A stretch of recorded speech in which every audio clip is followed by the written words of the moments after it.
என்னோட 2 years packing ஜர்னியில் இது வரைக்கும் நான் வந்து பன் ரெசிபி ட்ரை பண்ணதே இல்லை. இன்றைக்கி தான் ஃபஸ்ட் டைம் பண்ணுறேன். ஸோ 3 கப் அளவுக்கு மைதா, 2 சிட்டிகை உப்பு, 70 கிராம் அளவுக்கு சர்க்கரை எடுத்துக்கிட்டேன். அதுக்கப்புறம் 2 கிராம் அளவுக்கு ஈஸ்ட் எடுத்துக்கிட்டேன். ஈஸ்ட் வந்து நான் பார்த்த வீடியோவில் வந்து ரெஃபர் பண்ண வீடியோவில் வந்து நிறைய போட்டிருந்தாங்க. பட் நான் கம்மியாக தான் ஆட் பண்ணிக்கிறேன். அதுக்கப்புறம் வார்ம் வாட்டர் வந்து எடுத்துக்கிறேன். கை வச்சா பொறுக்கணும், அந்த மாதிரி இருக்கணும் ஹீட்டு. ஸோ அந்த மாதிரி வாட்டர் எடுத்து நான் வந்து ஒரு பயத்தோடையே எப்படி ஈஸ்ட் மிக்ஸ் ஆகுமா இல்லையா அப்படின்ற ஒரு பயத்தோடையே நான் பண்ணேன். நல்லாவே வந்து எனக்கு மிக்ஸ் ஆயிடுச்சு கடைசியில். ஸோ வந்து ரொம்பவே ஜென்டிலாக பார்த்து இந்த ரெசிபிக்காக நான் வந்து மாவு பிசைஞ்சேன். இது வந்து பிசைகிறப்போ உங்கள் கைக்கு வந்து கண்டிப்பாக ஒரு நல்ல எக்ஸசைஸாக இருக்கும். ஏன்னா ரொம்ப நேரம் ஆகும் இது வந்து நல்லா உங்களுக்கு செட் ஆகி வர்றதுக்கு. அதுக்கப்புறம் நான் பார்த்த வீடியோவில் பார்த்தீங்கன்னா இந்த மாதிரி கவுண்டர் டாப்பில் வந்து நிறைய ஃப்ளோர்லாம் போட்டுட்டு அதுக்கப்புறம் நல்லா இழுத்து பிசைஞ்சாங்க. ஸோ அதே மாதிரியே ட்ரை பண்ணுவோம் அப்படி சொல்லிட்டு நானும் வந்து நல்லா இழுத்து பிசைஞ்சேன்.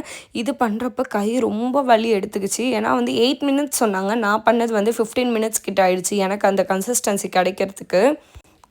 ஸோ அவங்க சொன்ன மாதிரியே நான் நல்லா இழுத்து பிசைஞ்சேன். பட் என்ன மிஸ்டேக் பண்ணிட்டேன்னா இதில் வந்து நிறைய ஃப்ளோர் ஆட் பண்ணிக்கிட்டே இருந்தேன் நான் நடுவில்.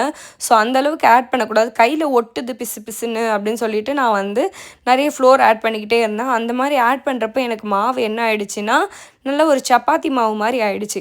ஸோ கூட கை வலி வந்ததோட மிச்சம் இல்லாமல் மாவும் வேறு கொஞ்சம் கெட்டி ஆயிடுச்சா, சரி வேறு வழி இல்லாமல் அப்படியே பண்ணுவோம் அப்படின்னு சொல்லிட்டு எடுத்து வச்சுக்கிட்டேன். ஒரு 1 ஹவர் வந்து ப்ரூஃபிங்காக விட்டுருந்தேன். ப்ரூஃபிங் பண்ணி முடிச்சதுக்கப்புறம் மாவு நல்லா சாஃப்டாக இருந்தது. ஸோ அதுக்கப்புறம் வந்து கொஞ்சம் கொஞ்சமாக இந்த மாதிரி ஸ்லைசிங்காக பண்ணிக்கிட்டேன்.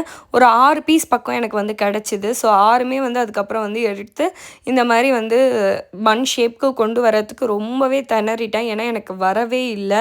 கடைசியில் என்னென்னமோ பண்ணி நான் வந்து பன் ஷேப்க்கு கொண்டு வந்துட்டேன். எல்லாமே பண்ணுறதுக்கு ரொம்ப கஷ்டமாக இருந்தது. மேலே பன் ஷேப் மாதிரி கிடச்சிருந்தா கீழே ஏதோ மூட்டை மாதிரி இருக்குது அந்த மாதிரிலாம் வந்து வந்திருந்தது. ரொம்ப கஷ்டப்பட்டேன். இதுக்கு தான் மாவு பிசைகிறப்ப கூட அவ்வளோ கஷ்டம் தெரியல. இது உருட்டுறப்ப தான் வந்து ரொம்ப கஷ்டமாயிடுச்சு. விரிசல் வேறு இல்லாமல் வரணும்னு சொன்னாங்களா, ஆனால் பார்த்தீங்கன்னா எனக்கு ஒரே விரிசல் தான் வந்துகிட்டே இருந்தது. ஸோ ஒரு வழியாக எப்படியோ எல்லா பன்னையும் வந்து பன் ஷேப்க்கு நான் வந்து கொண்டு வந்து கீ அப்ளை பண்ண ஒரு ட்ரேயில் வந்து வச்சுட்டேன். அதுக்கப்புறம் என்ன பண்ணேன்னா சும்மா இல்லாமல் பன்னுக்கு மேலேயும் வந்து நான் கீ வந்து அப்ளை பண்ணியிருந்தேன். ஆனால் நம்ம ஆக்சுவலாக மில்க் வாஷ் மட்டும் பண்ணால் போதும். ஸோ இதை வந்து 180 டிகிரி செல்சியஸில் ஒரு 20 மினிட்ஸ் வரைக்கும் வச்சு பேக் பண்ணி எடுத்திருந்தேன். எல்லாமே நல்லா ஷேப்லாம் வந்து பன்னு மாதிரி நல்லா வந்தது.